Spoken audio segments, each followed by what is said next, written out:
What up, y'all? It's your guy Dawson from D&D TV. Thank you all for rating, commenting, and subscribing. Those of you who've donated and those who will, I appreciate it. Also, go over to my other YouTube channel, Dawson Speaks TV. Make sure you subscribe over there and hit that little bell next to the subscribe button so you'll get my videos when they come out. Now, let's get into this topic. Alright, now anytime I do a video on this particular topic, I always have to let people know that I have been a social worker down here in Florida for 10 plus years. I have clients who are HIV positive, family members and friends. I've also lost family members, friends, and one client to AIDS related complications. So this video will not be a video where we're bashing people, where we're making people feel bad about their diagnosis or anything. But what we will do on this video, we will talk about accountability, responsibility, and definitely protecting our children. So I just want to go ahead and get that out the way. Now let's get into this. A Rockford man is charged with sexually assaulting a minor and giving that minor HIV. Stephen G. Grimes, 31 years old, of Rockford, is accused of abusing a minor. Police say that Grimes had a relationship or was in a relationship with the victim's mother. Stephen G. Grimes is held in a Winnebago County jail on a $1 million bond. Medical office staff reported to the police on May 25, 2019, the possible sexual assault of a child. Grimes is charged with predatory criminal sexual assault, for which he faces up to 60 years in prison if convicted, criminal sexual assault, and criminal transmission of HIV. He is scheduled for arraignment on July 12th. Now I'm going to let you all watch this video, and you all know me. I'm Dawson, and I'm not going to hold back. A child tests positive for HIV. And now a Rockford man's accused of passing it on to the victim in a series of assaults over more than a decade. Caleb Becker was there as officials announced the charges. Caleb? That man is sitting in the Winnebago County Jail tonight on a $1 million bond, and officials worry there could be more victims out there. I'm disgusted.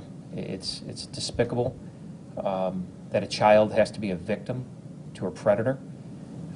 Please, if you have any information about this case or other cases involving this suspect, contact us. A Rockford man is charged with sexual assault of a child. Prosecutors also say 31-year-old Stephen Grimes transmitted HIV to the child.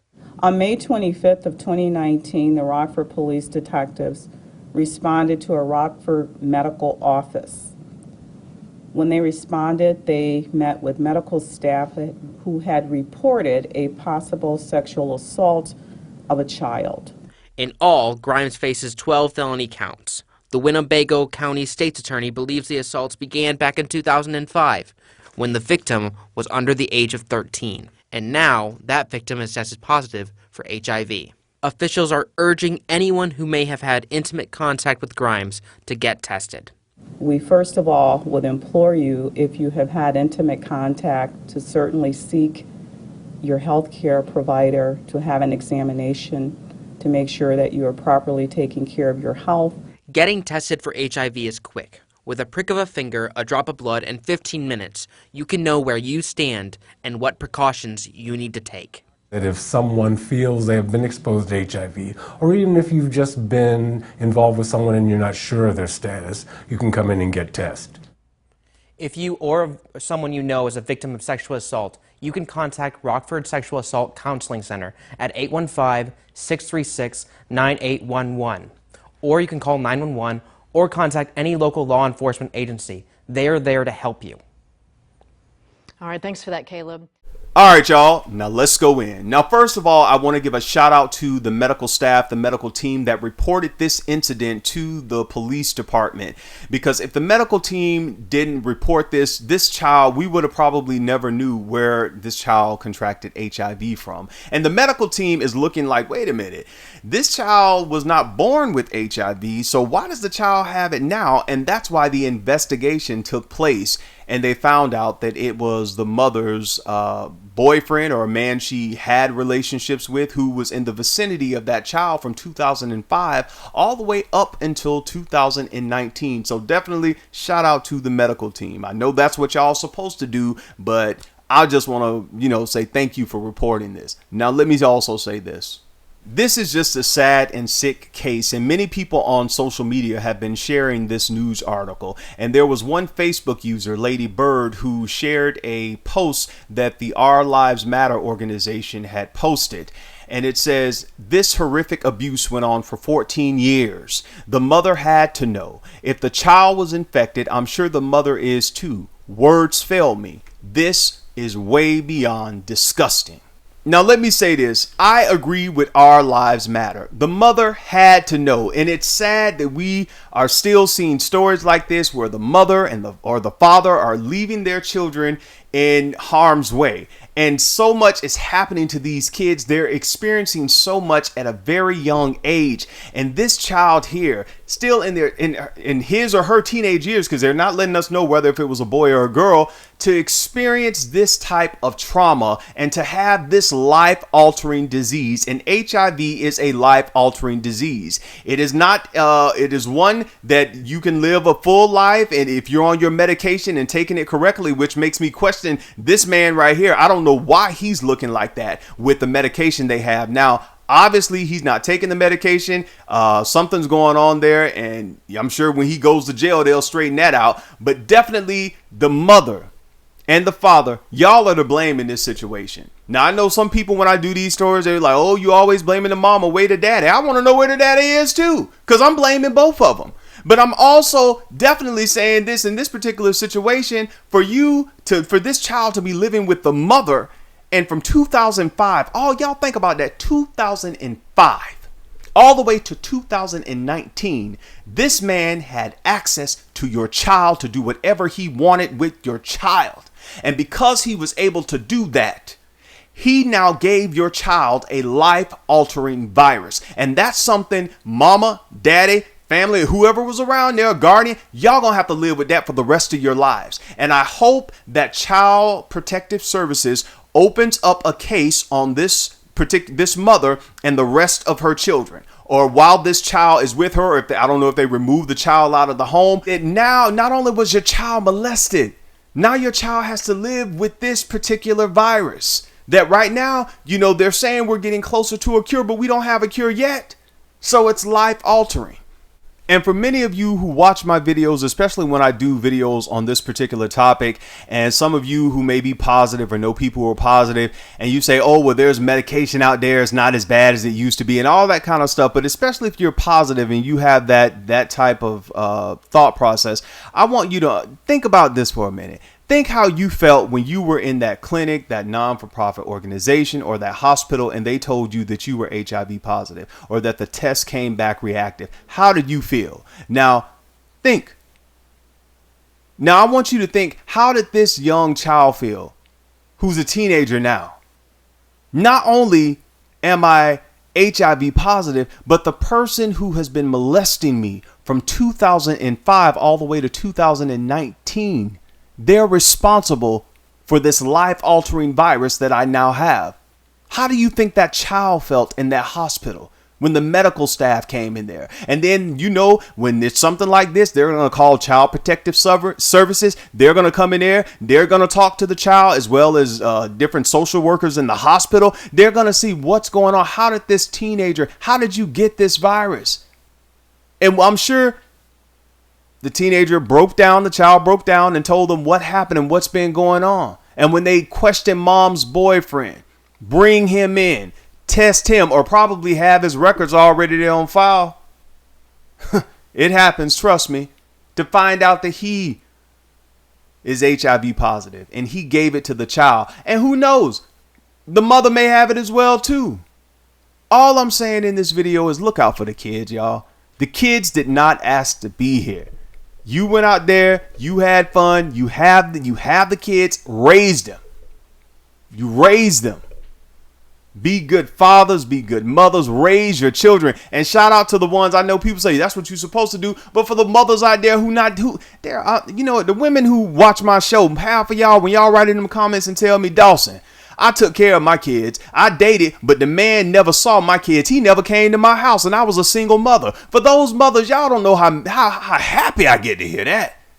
Seriously, for fathers who say, Dawson, I'm raising my 2 kids. I'm raising my 2 girls. My wife passed away, or this happened, or I got custody of my kids, and I'm doing it. I'm making it happen.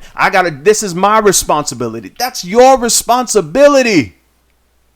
That's your responsibility. And I was talking to some friends about this particular case right here. And I talked about clients that I've dealt with in the past, and I can't talk to them how I do on my show because you know all that kind of stuff with work and everything. But when I talk to mothers, a lot of mothers, not all of them are young, and even grandmothers too, and who have not just one child, not 2, multiple kids. And I tell them all the time, I know, you're still young and everything. You want to have relations, but your child comes first. These children come first. I've dealt with mothers, and you all know about HUD and Section 8 and stuff like that. And I was talking with some of my friends. I was like, it's so funny because I have some of these mothers. They have all these benefits and things like this. And part of that benefit package is that there's no man in the house, or if he's in the house, if he's the children's father, why isn't he on child support and all this kind of stuff? We go into all that. They kicking all the black fathers out the house and things like that. And I've even told some of my clients in the past who had those benefits, you don't have no place to go. You're dating this man. He don't have a place to stay. You listen to everything he tells you. You got girls and boys. Your little children are young. He gets to get out of prison, get out of anywhere, come stay with you. And you are head over heels for him. In many cases, it's always been women. You're head over heels with him, for him. And you're about to lose your housing, your benefits. You have no place to go. Is it that important to have a man beside you when you look at these little precious faces that you brought into the world? Seriously, that you're about to lose your housing? And some of them, if they are going to lose their housing and all their benefits and they don't care just to have a man there, God knows that if you marry somebody or get with somebody, date somebody who's a pedophile and you don't know it, or you just turn a blind eye to it, to what they're doing to your son or your daughter, it's going to be the same thing. Doing anything for a man, doing anything for a woman, just to have somebody there. Oh, I need love too. Yeah, I know you need love, but them children need their mama. Them children need their daddy. They didn't ask to be here. And if you're just prone, the first man who buy you a chicken dinner or give you a handshake or give you a compliment that you you can have anything you want. You can have me. Oh, he loved me. No. Go to the health department. Tell them to go and give you 2 bags full of condoms, female and male condoms. Seriously. Because there are men and women like that. They're gullible. And anything can happen to their kids. And some of y'all say, no, some people, no, Dawson, you making that up. The video I just did, I want y'all to read this comment right here. I'm gonna read it to you, but I want you all to hear this comment. On the video I did on Florida man asked mom if he could rape her son, predators among us. There was a comment by Hey Black Soul Sister, and it says, I was molested as a child at 8 years old, and it went on for years, and it messed me up for life. Because my mom kept taking him back, even though he was beating her on the daily. These sick mofos need to be put out of their misery and put under a jail. That was just the other day. A video I did on the pastor, Andre Leapard out of Virginia, who knowingly passed HIV on to someone else. In that comment section, I pinned that one, and it was from Stephen Patman, and it said, I was raised, sacrificed by a single mother who constantly put me in situations in which I was molested and starved. I still understand where you're coming from, yet please do a video on some single mothers who claim to love the Lord yet hate their children. Now, I know some people wrote up under there. It was a bunch of 129 people responded. And most of those was like, oh, your mama didn't really love the Lord. Your mama had a demon in her. She needed to be rebuked. Look. These children are getting molested. They're getting raped in religious institutions, in the home, in society. And it seems like all we want to do is just give them therapy, brush it off. Oh, nothing's going to be done. But after therapy and all of that kind of stuff in a situation like this child is still going to have to live with the fact that mama's boyfriend gave him or her HIV. And hopefully they have a cure soon. And it's life altering. And there are people who are living with the virus. Yes, there are people who are, one partner is HIV positive, the other one is negative, and maybe the partner who's HIV positive is non-detectable, so they're able to have kids and flourish and take their medication, and they're doing great. And I know people like that, got friends who are like that, and they're doing wonderful. But they'll still tell you it's a life-altering virus, that if they could turn back the hands of time, they wish they wouldn't have that. So it's not bashing. In this particular situation, it's taking care of your children, not choosing a man or a woman over your children. That's all we're trying to convey over here. Now, I had a whole list of other stories I was going to tie into this topic about in 2019, just this year. I didn't even want to go in 18, although there are stories in 18 of people who knowingly transmitted HIV to other people of all different races, all different backgrounds, sexual orientation, and all that kind of stuff. But I'm going to go ahead and get off this topic. That's y'all research. You research that. You become knowledgeable of what's going on in your world. I understand we bring it to you at YouTube and stuff like that, but some of this stuff can get kind of heavy for us too, especially for me, for those of us who report this stuff, because just to know that this child is going to have to deal with this, not only the molestation, which is that is traumatic in itself, but also the fact that this child is going to have to deal with being HIV positive until a cure is found. Take care of your kids. And again, we're not bashing people with HIV, and no, everybody with HIV, with adults, they're not going out there trying to give it to people. There are some who have, and there are some who know what they have, and they're not doing that. They're upfront and honest about their status, but not everybody's doing that. So it's up to you, adults who are out there having sex. It's up to you to be your own first line of defense. You got to protect yourself. You got to make sure you have those condoms. Women, the days are gone. Well, he's supposed to have condoms. No, if you know he coming over for a one night stand, a hit and run, whatever it is, you need to make sure you have some available. That's your responsibility. Now I'm getting off this topic. You all go off in the comment section. Let me know what you think about this. I hope justice is served in this particular case, and it needs to be. And I hope that this mother, again, I hope child welfare is all on her like white on rice, because with the other children she have, and I think she has, I've read somewhere in another article that there are other kids, that those kids, there needs to be some wraparound services in that house, and the mother needs help as well. Go off in the comment section. Let me know what you all think about this story. Again, take care of yourself and each other. Peace.